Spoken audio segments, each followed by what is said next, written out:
Assalamualaikum warahmatullahi wabarakatuh. Berjumpa kembali bersama channel Hikmah Alam.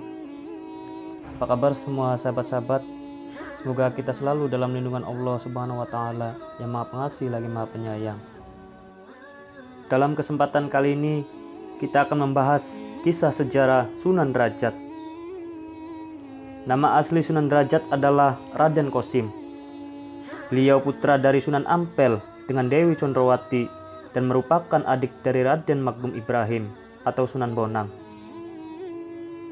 Raden Qasim yang sudah mewarisi ilmu dari ayahnya kemudian diperintah untuk berdakwah di sebelah barat Gresik, yaitu daerah kosong dari ulama besar antara Tuban dan Gresik. Raden Qasim mulai perjalanannya dengan naik perahu dari Gresik sesudah singgah di tempat Sunan Giri. Dalam perjalanan ke arah barat itu, perahu beliau tiba-tiba dihantam oleh ombak yang besar sehingga menabrak karang dan hancur. Hampir saja Raden Qasim kehilangan jiwa. Tapi Tuhan belum menentukan ajal seseorang. Bagaimanapun hebatnya kecelakaan, pasti dia akan selamat. Demikian pula halnya dengan Raden Qasim. Secara kebetulan, seekor ikan besar, yaitu ikan talang, datang kepadanya.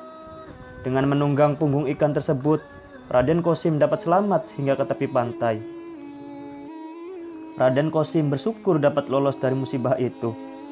Beliau juga berterima kasih kepada ikan talang yang dengan lantarannya dia selamat. Untuk itu beliau telah berpesan kepada anak turunannya agar jangan sampai memakan daging ikan talang. Bila ini dilanggar akan mengakibatkan bencana, yaitu ditimpa penyakit yang tiada obatnya lagi. Ikan talang itu membawa Raden Qasim hingga ke tepi pantai yang termasuk wilayah desa Jelag atau yang sekarang termasuk wilayah desa Banjarwati, kecamatan Paciran.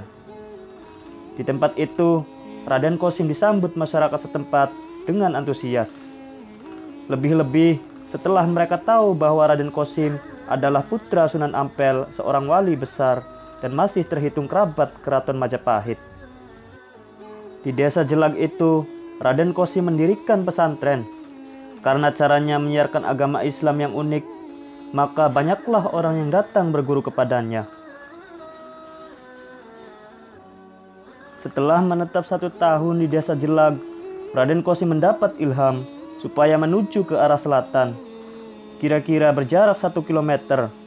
Di sana beliau mendirikan surau langgar untuk berdakwah. 3 tahun kemudian, secara mantap, beliau mendapat petunjuk agar membangun tempat berdakwah yang strategis, yaitu di tempat ketinggian yang disebut Dalam Duwur.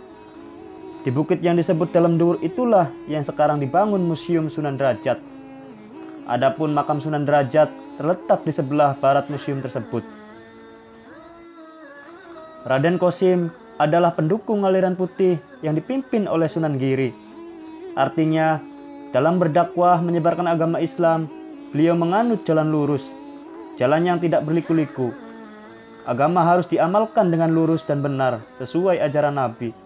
Tidak boleh dicampur baurkan dengan adat dan kepercayaan lama. Meski demikian, beliau juga mempergunakan kesenian rakyat sebagai alat dakwah. Di dalam museum yang terletak di sebelah timur makamnya, terdapat seperangkat bekas gamelan Jawa. Hal itu menunjukkan betapa tinggi penghargaan Sunan Derajat kepada kesenian Jawa. Dalam catatan sejarah Wali Songo, Raden Qasim disebut sebagai seorang wali yang hidupnya paling bersahaja. Walau dalam urusan dunia, beliau juga sangat rajin mencari rezeki. Hal itu disebabkan sikap beliau yang dermawan. Di kalangan rakyat jelata, beliau bersifat lemah lembut dan sering menolong mereka yang menderita. Ajaran Sunan Derajat yang terkenal. Di antara ajaran beliau yang terkenal adalah sebagai berikut. Menehono teken maring wong wuto. Menehono mangan marang wong kang luwe.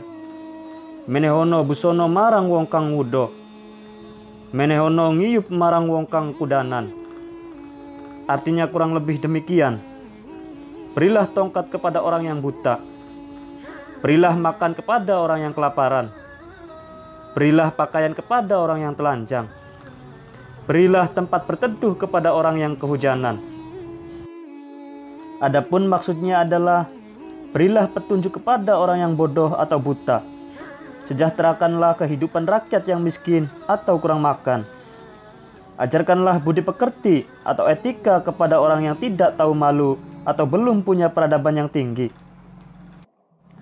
Berilah perlindungan kepada orang-orang yang menderita atau ditimpa bencana. Ajaran ini sangat supel. Siapapun dapat mengamalkannya sesuai dengan tingkat dan kemampuan masing-masing. Bahkan pemeluk agama lain pun tidak berkeberatan untuk mengamalkannya.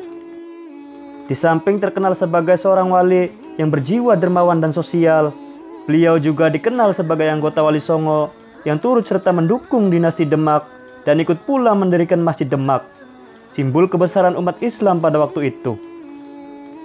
Di bidang kesenian, di samping terkenal sebagai ahli ukir, beliau juga pertama kali yang menciptakan gending pangkur. Hingga sekarang, gending tersebut masih disukai rakyat Jawa. Sunan Derajat, demikian gelar Raden Qasim, diberikan kepada beliau karena beliau bertempat tinggal di sebuah bukit yang tinggi, seakan melambangkan tingkat ilmunya yang tinggi, yaitu tingkat atau derajat para ulama muqarrabin, ulama yang dekat dengan Allah Subhanahu wa Ta'ala.